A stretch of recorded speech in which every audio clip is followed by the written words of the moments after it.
Welcome back! We've got an unboxing video today, and it's going to be some bugs. So to start off, we have, ta-da! This is an order that we did from Invertebrays Exotics. Now, Invertebrays is a local business when they have different insects, different invertebrates, and different leaf litter and stuff, food to go along with them. So we've got our little package here. We've got some nice cute stickers that were included. I quite like that touch because I like stickers. Then we've got some bug food. I bought a little bit just to try. We've got some different leaf litter, some nice green, and he actually threw in this extra leaf litter just for funsies, which I appreciate. So it's like oak leaves, stuff like that. But the main thing is these guys, Narcissus americanus, otherwise known as the North American giant millipede. So we decided to get 4 of these guys to go along with our collection of isopods that I'll be doing a video on in a little bit. So I'm just kind of checking through to see if I find anybody. We ended up getting 2 small and 2 medium-sized. So as far as I'm aware at this point, this is probably one of the small ones. So you can see they're pretty tiny right now. I believe they get up to about 4 inches long. So nowhere near the size of the African giant millipede, but pretty big nonetheless. Now we've got them moving around a little bit. They're very, very cool to watch walk around, and I can't even feel them on my hand.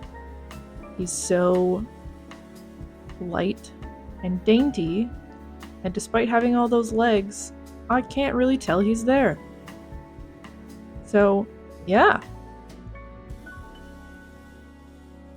Alright, so we decided to set up our millipedes before I go any further with this, so this is kind of an unboxing and setup video. So first things first, I have to find all of our little millipede friends. We have the one from before, there's a second one, and then I had to kind of start digging because they do like to hide in the substrate. They live in damp areas with lots of leaf litter and wood bark, that kind of stuff. So this is one of our medium-sized ones. Very cute. They're always curled up when you grab them. I decided he didn't want to let go. I decided I'd check for the other one, and then he decided to kind of open up and look around. Very cute. You can see him a little bit better since he's bigger than the first one that I showed you. You can see his little antennas. You still can't really see the legs, but so many of them. And again, I can barely feel him on my skin. There's almost no sensation. But very cute, and we're very excited about these guys. Now, the reason we've kind of been getting into looking at different insects is because detritivores, which is what these guys are, it's what the isopods are, they're very good for tank maintenance. Not so much the millipedes, but the isopods. And they're just neat to have around because they can eat leaf litter, food scraps, like stuff like that. Any kind of organic matter these guys will eat. So you can see the difference between these 2 medium-sized guys here. One is very light and the other is very dark. And I thought that was kind of interesting. I'll have to see if that changes as they grow or if they stay different colors. We're just finishing up setting up their bin here, adding some of that nice leaf litter in so they have lots of things to chew on and hide under. Add some of that green stuff as well. It's so starkly green. I love it. The other nice thing about having detritivores, millipedes, isopods, that kind of thing as pets is they're very easy to take care of. They don't need a heat source, they survive at room temperature. I did learn in this process though that importing millipedes is illegal. We were going to get Texas golden millipedes, but we cannot import millipedes into Canada because they're considered dangerous to plant life. So you have to get native species, which is these guys, the North American giant millipedes. It's so cool to watch them walk around. They're set up in their home and ready to go. And there we can see some legs moving. So as they get bigger, their legs will be a little bit more vibrant and it'll be easier to see. But it's mesmerizing to watch their legs move.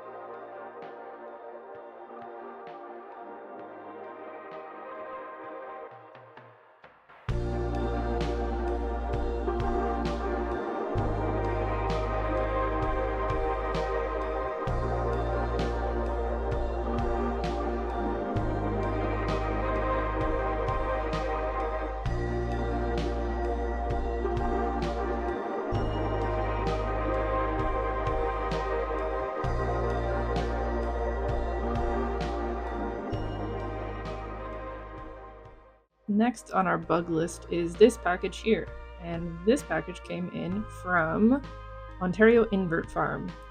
Now, we ordered these guys to use them as feeders for some of our other creatures, and I kind of had mixed feelings about them because I don't really like beetles, and these are as close to beetles as I really want to get.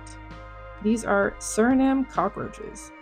So Suriname cockroaches are really good to have for feeders for a couple different reasons, but it was very weird to hold them. I don't like the way that beetle feet feel, and usually we're kind of afraid of cockroaches. Oh, here's a bigger one. You could hear the hesitation in my voice, but they're actually not too bad. The cool thing about Suriname cockroaches is that they are burrowers and they need damp or moist soil to survive. Oh, he got away! What was that? It's a cockroach! Okay, so... I did have an escapee. We threw him back in there, and you can see, as soon as he flips over, he goes and digs a hole and hides. So if they are out of their moist, damp hiding places for too long, they will actually shrivel up, basically, and die. They don't have the protective, hard exoskeleton to keep their moisture in, so they lose moisture very quickly, kind of similarly to our millipedes, and they can actually perish from it. The next step here is to set these guys up. So we're making a nice damp substrate level for them. They are also detritivores. They eat decaying material, they'll eat leftover food scraps, anything like that. They really like fruit, so that's something that we're going to throw in there later. But the cool thing about having these guys as a feeder animal is they are mainly females. So they can reproduce without having a male present. This classifies them as parthenogenic, much like mourning geckos. You don't have to worry about male to female ratios or the age of the adult bugs in the colony. You can just throw a bunch of them in there and they will reproduce on their own.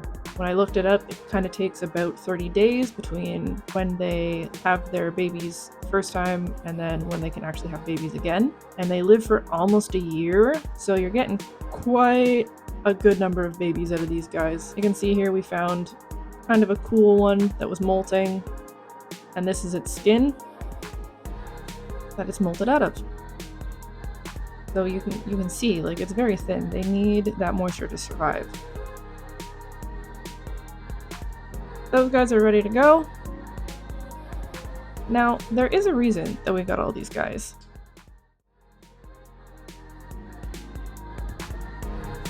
For this guy. This here is a gargoyle gecko. He is an early birthday present for David, and he's very cute. I actually don't know if he's a boy or a girl, but I've been referring to him as a he. So gargoyle geckos are very similar to crested geckos. They get a little bit bigger. Their color patterns are super, super beautiful, and I just really like the way that they look. And there's a couple reasons that I would get a gargoyle gecko as opposed to a crested gecko. One of those reasons is that gargoyle geckos, unlike crested geckos, can grow their tails back if they lose them.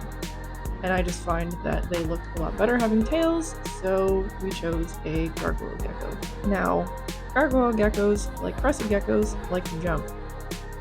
He does not want to go back in his enclosure, and you can see when they want to jump, because their legs, their back legs, both scoot forward like this.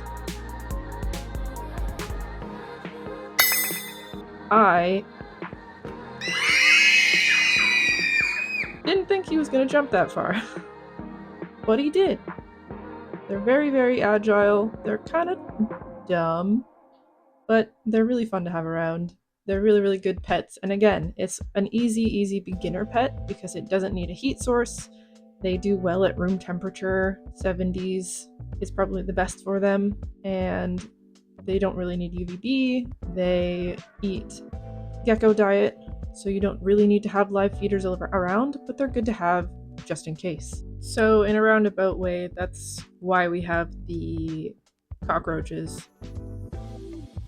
I will be doing educational videos on these guys in the future, as well as the millipedes and maybe the cockroaches. But for now, we're going to do a temporary setup because I actually have a bigger enclosure for this guy as he grows, obviously. It's an enclosure that I have split into 2 parts, and it's going to be a little bit of a project. So there's going to be a while before that's done, but that'll probably be another video, is making that enclosure. It's quite daunting. But for now, you want to make sure that they have lots of stuff to climb on. You can see me messing around with this plant, this fake plant, forever because it didn't sit the way that I wanted it to. These geckos like to hide under things and climb, so giving them lots of little spaces to hide, little things to climb on, is for the best. Having all of the open space around it is probably not what I would suggest, but it'll do for now. Here we are putting the little friend into the enclosure. The last thing I have to do is really get him some food. I don't know that he's going to eat a whole lot because he's had quite a long car ride, and then he's been moved around from a little Tupperware container to this, so he's not used to it, but we'll give him food just in case. Here we are adding the gecko diet, which you can get with or without insects blended into it.